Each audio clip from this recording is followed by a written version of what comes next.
शिवा गौतम और आज का जो हमारा वीडियो सेशन होगा ये मान स्टैक पे होगा। आपको मान स्टैक के बारे में पता होगा। MEAN stack full stack development program है। इसके थ्रू आप फुल स्टैक डेवलपर्स के अंदर के जितने भी टूल्स होते हैं, जितने भी टेक्नोलॉजीज होते हैं वो आप सीख सकते हैं। ठीक है, आज की डेट में कंपनी में फुल स्टैक वेब डेवलपर की बहुत ज्यादा डिमांड है और इस डिमांड को फुलफिल करने के लिए मान स्टैक आपके लिए सबसे बेस्ट ऑप्शन है। तो मान स्टैक, बहुत सारे बच्चों को यही पता नहीं होता कि मान स्टैक में का मतलब क्या है। तो मान स्टैक एक्चुअली क्या है, 4 अलग अलग टाइप के कैरेक्टर से मिलकर बना है। ठीक है, मान में पहला एम होता है। एम का मतलब होता है मोंगोडीबी। ओके, इसके बारे में आपको बताऊंगा। ई का मतलब होता है एक्सप्रेस जेएस। ओके, इसके बाद इसमें आर आता है। आर का मतलब होता है रिएक्ट जेएस और एन का मतलब होता है नोड जेएस। तो मतलब आप इसको बोल सकते हो कि MongoDB, express JS, react JS और नोड जेएस, ये 4 अलग अलग टाइप के टेक्नोलॉजी का जो कॉम्बिनेशन होता है दैट इज कॉल्ड मान स्टैक। तो अब आपको ये लगता होगा कि ये 4 टेक्नोलॉजी क्या क्या वर्क करते हैं। तो मैं आपको बताना चाह रहा हूं कि देखो, सबसे पहले जब भी हम कोई एप्लीकेशन बनाते हैं तो उस एप्लीकेशन में जो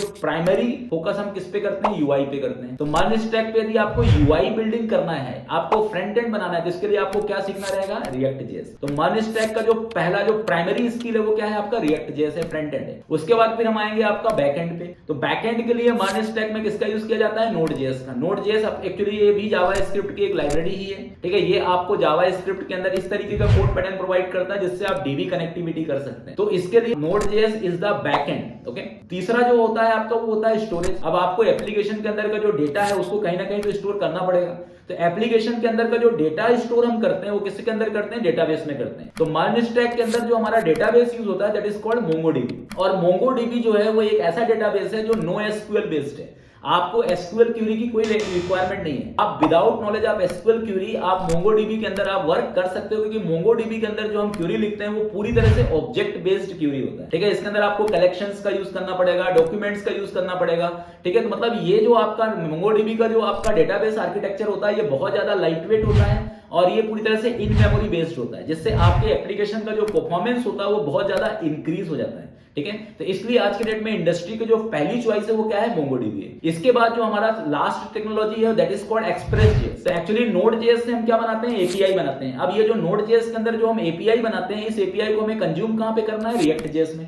तो नोड जेएस से हम रिएक्ट जेएस के बीच में डायरेक्टली कम्युनिकेशन नहीं कर सकते। तो इसके लिए हम क्या यूज करते हैं, एक्सप्रेस जेएस। तो एक्सप्रेस जेएस क्या होता है, एक इंटरमीडिएटर होता है जो नोड जेएस के अंदर के एपीआई के कोड को कंज्यूम करवाता है, कहां पर, रिएक्ट जेएस में। तो हम ये बोल सकते हैं कि एक्सप्रेस जेएस एक्चुअली एक वेब फ्रेमवर्क होता है जिसका काम क्या होता है, एक तरह से कम्युनिकेशन प्रोवाइड करना, कि आपको नोड के अंदर जो आपने एपीआई बनाया है उस एपीआई को यदि आपको रिएक्ट के अंदर इंप्लीमेंट कराना है तो आपको वेब फ्रेमवर्क प्रोवाइड करता है, वेब सर्वर प्रोवाइड करता है, कौन, एक्सप्रेस जेएस। इसलिए इसका नाम है Express JS. Express JS is used to provide the accessibility, कि आप इसके थ्रू आप एक्सेसिबिलिटी कर सकते हैं नोड जेएस के अंदर के इंटरनल कोड को रिएक्ट जेएस के अंदर। तो ये इनका अलग अलग वर्क होता है। अब यदि आपको मान स्टैक सीखना है तो मान स्टैक सीखने के लिए आपको किस तरीके से प्लानिंग करनी होगी। तो मान स्टैक सीखने के लिए सबसे पहले आपको फ्रंट एंड पे फोकस करना है और रिएक्ट जेएस पे फोकस करना है। तो रिएक्ट जेएस डायरेक्टली आप नहीं सीख सकते क्योंकि रिएक्ट जेएस जावा स्क्रिप्ट की एक लाइब्रेरी है। तो रिएक्ट जेएस सीखने के लिए सबसे पहले आपको जावा स्क्रिप्ट सीखना पड़ेगा। जावा स्क्रिप्ट में आपको बेसिक जावा स्क्रिप्ट से आपका काम नहीं चलने वाला है। जावा स्क्रिप्ट के लिए आपको एडवांस जावा स्क्रिप्ट सीखना पड़ेगा।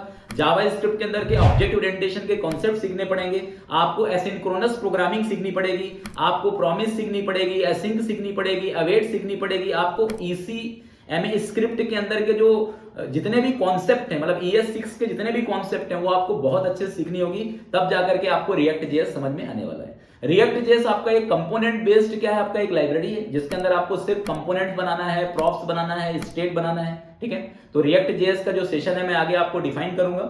ठीक है, तो रिएक्ट जेएस आपका पहला है। इसका मतलब जब भी आपको सीखना है तो सबसे पहले आपको जेएस के बाद रिएक्ट जेएस सीखिए, उसके बाद फिर आपको सेकेंडरी क्या सीखना रहेगा, नोड जेएस सीखना रहेगा, इसके बाद आपको मोंगोडीबी सीखना रहेगा और इसके बाद सबसे लास्ट में आपको एक्सप्रेस जेएस सीखना रहेगा और फिर इन सभी एप्लीकेशंस को आपको कंबाइन करना होगा। तो फुल स्टैक डेवलपर का मतलब यही होता है कि एक ऐसा डेवलपर जिसको फ्रंट एंड, बैक एंड और डेटाबेस का नॉलेज हो, उसे हम क्या बोलेंगे, फुल स्टैक डेवलपर बोलेंगे। इसके साथ साथ आपको डिप्लॉयमेंट का नॉलेज भी होना चाहिए। इसके साथ साथ आपको किसी भी टाइप के गिट, गिटहब, इनका भी आपको नॉलेज होना चाहिए, तभी आप क्या हो सकते हैं, एक फुल स्टैक डेवलपर्स हो सकते। तो ये सेकेंडरी है, गिट सीखना, गिटहब सीखना, ठीक है, डिप्लॉयमेंट सीखना, ये सेकेंडरी है। लेकिन जो हमारा प्राइमरी कंसर्न है वो ये है कि पहले आपको माइनस स्टैक के जितने भी टेक्नोलॉजी उनका नॉलेज होना, ठीक है। अब इसके बाद यदि अपन बात करें माइनस स्टैक के अंदर का करियर, तो माइनस स्टैक का करियर धीरे धीरे बढ़ रहा है। जितने भी पीएचपी बेस्ड कंपनियां हैं वो सभी की सभी माइनस स्टैक पे बहुत अच्छे से काम कर रही हैं, ठीक है। जितने भी पीएचपी की कंपनियां हैं वो माइनस स्टैक में धीरे धीरे कन्वर्ट हो रही हैं। जितने भी अदर टेक्नोलॉजीज की कंपनियां वो माइनस स्टैक में कन्वर्ट हो रही है। इससे ये फायदा होगा